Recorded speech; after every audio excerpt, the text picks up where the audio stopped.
And the way the politics were set up, there were 3 lords who were powerful enough that they could make some kind of argument they should be the new king. Not the only one who had a big enough army to take on the other 2 simultaneously was Tom's character. And he was the only one who did not want to be king. He has his duty, and he wanted to keep his duty, and did not want to be king. And the other lords kept independently trying to convince Tom to become on their side, because that would give them the tactical advantage, and they could kill the other guy. And so that was all role play happening with Tom. And then we get to the weekend where like the Francis group and Tom's group are both in Chicago at the same time, and we're role playing together. And there was a lot of people there that weekend. Yeah. And we set this up because this was a big deal. This was Francis's attempt to say, I'm the king. So. And that was after the moon, right? That was after the moon. That's what made Francis go, I'm supposed to do this. Because Francis told you to. Right. And after he gave you the Sword of Kings. And so at the time, Dave was student body president, so we had access to some really nice rooms to role play in. And we set up this room with a long table on one side for the 4 lords to sit, and then chairs out here for the other characters to be.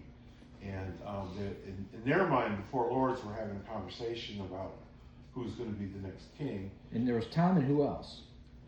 Dan. And there was an NPC lord that I played. I don't remember who he was. I remember that table being full, like the chairs were full. Yeah. And then there was a bunch of people out in the audience. Yep. Like Gandhar, for example.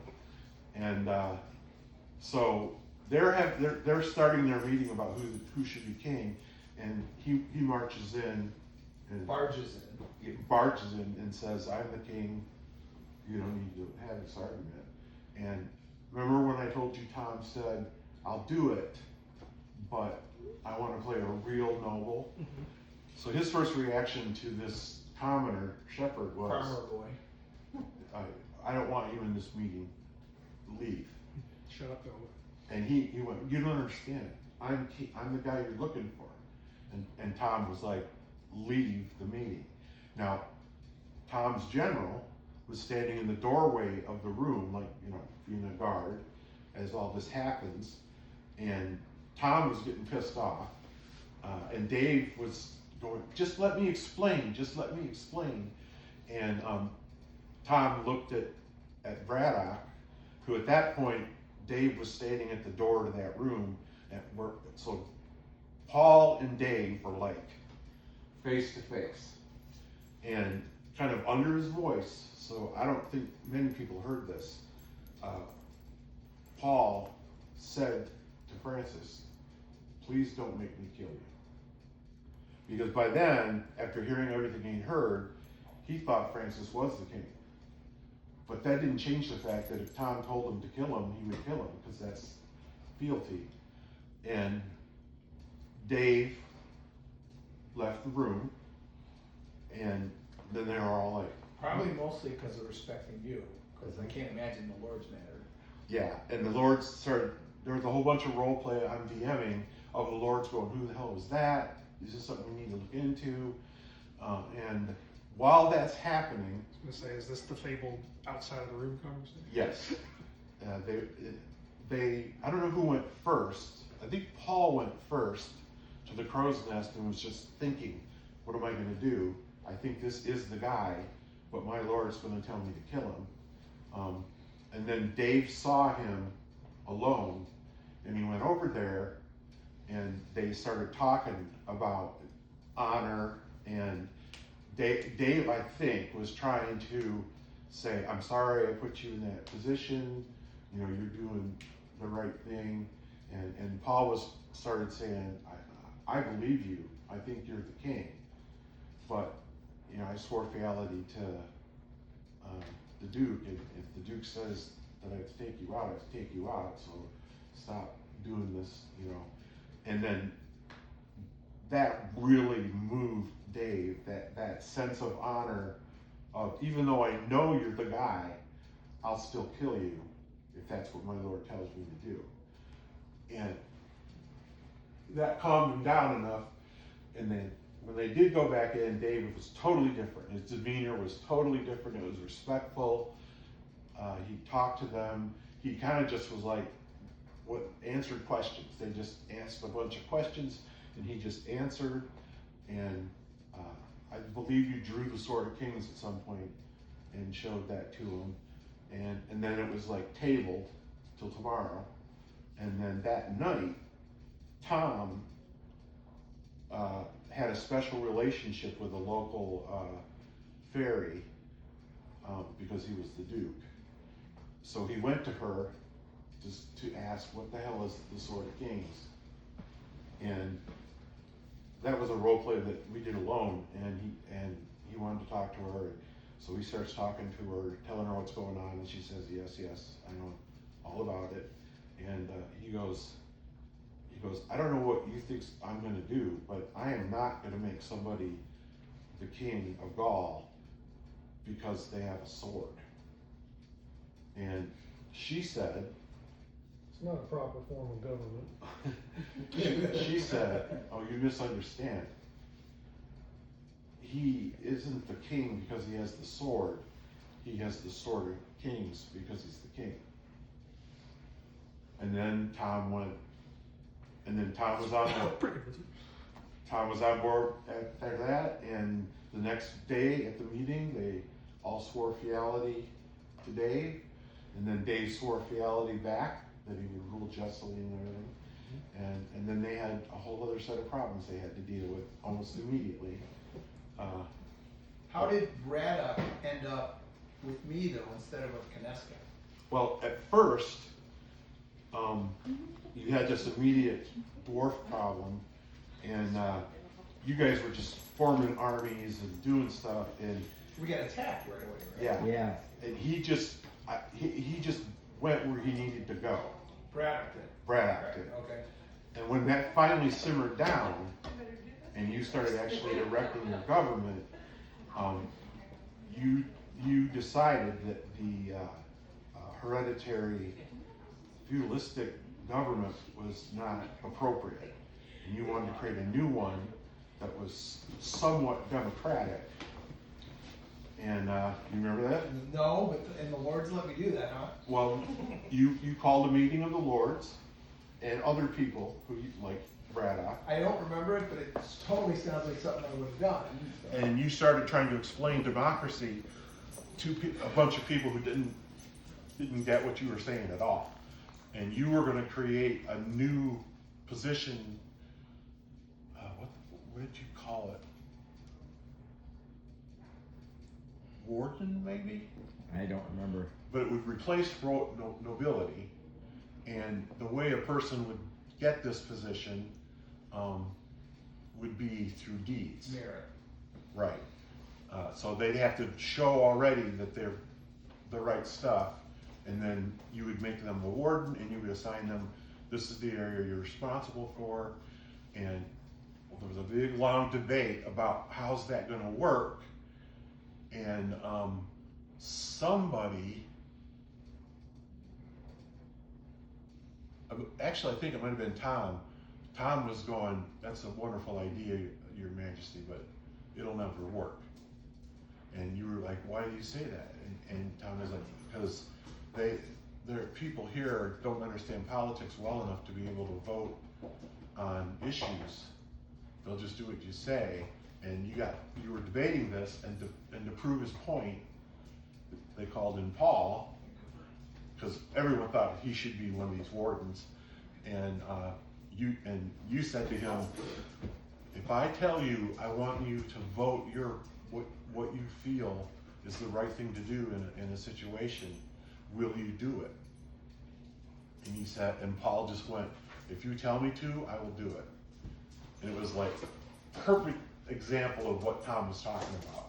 He will do it because the king told him to, not because he's doing his own thinking. And there were lots of other questions, like Do you have to be a big tough fighter to be one of these things? Do you have to be a man to be one of these things? Dave had made really good friends with a big orc, and people were like, "Can he be one?" And then there was also questions of how to resolve conflict, and people immediately, because most of them were all fighters, were like, well, if it comes down to it, you have to have the two people who are fighting fight and see who wins, and that's the gods telling us that that's the way to go. And at that point, one of the people that had got added to the list was Tom's sister, because she had been a baroness for her whole life and was very smart, but she was like short and a woman raised in noble circles, so she had no combat training, probably hardly any athletics, and the goblin was like, well, that's not going to work because she'll never be able to disagree with people, because any one of us could kill her.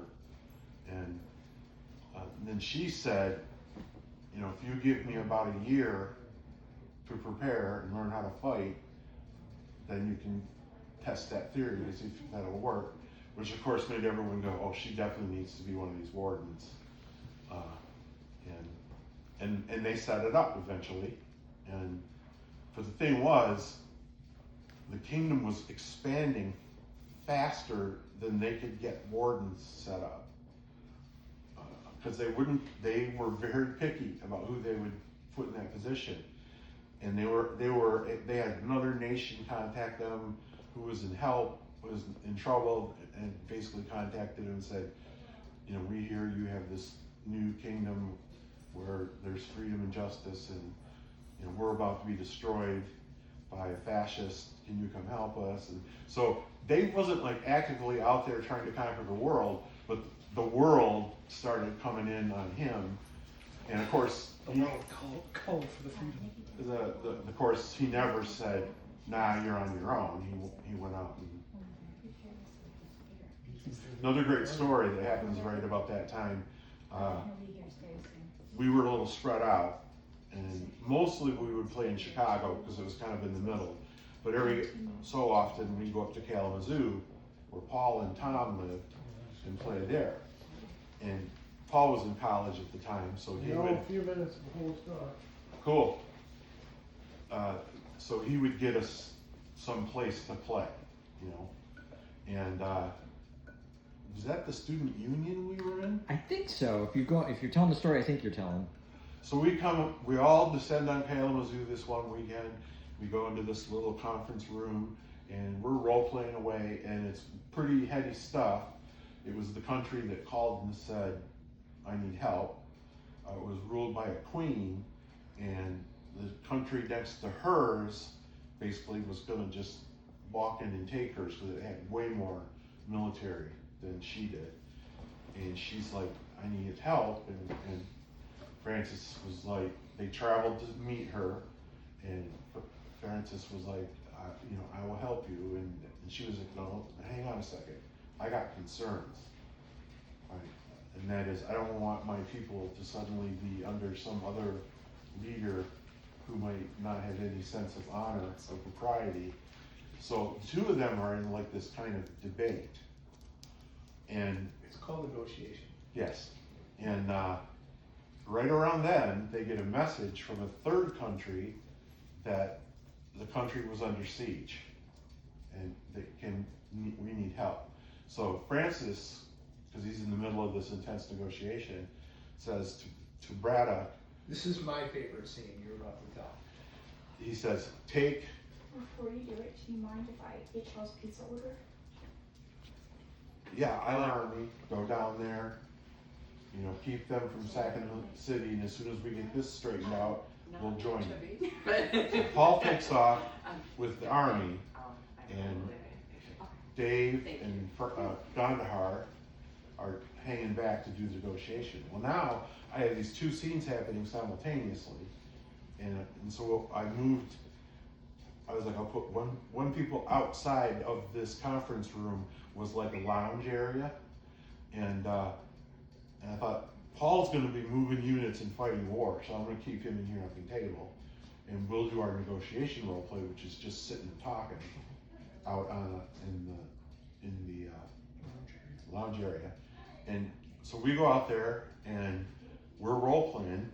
So Dave and I'm playing the Queen, Dave's playing King Francis, Gandhar's hovering somewhere in a dark corner, and there's, I don't know, 5-10 people there, like doing homework, whatever, lounging, and we're saying, and the solution that Dave came up with was, well, I'll marry you, make you a warden yourself, so you'll still be fully part of the government.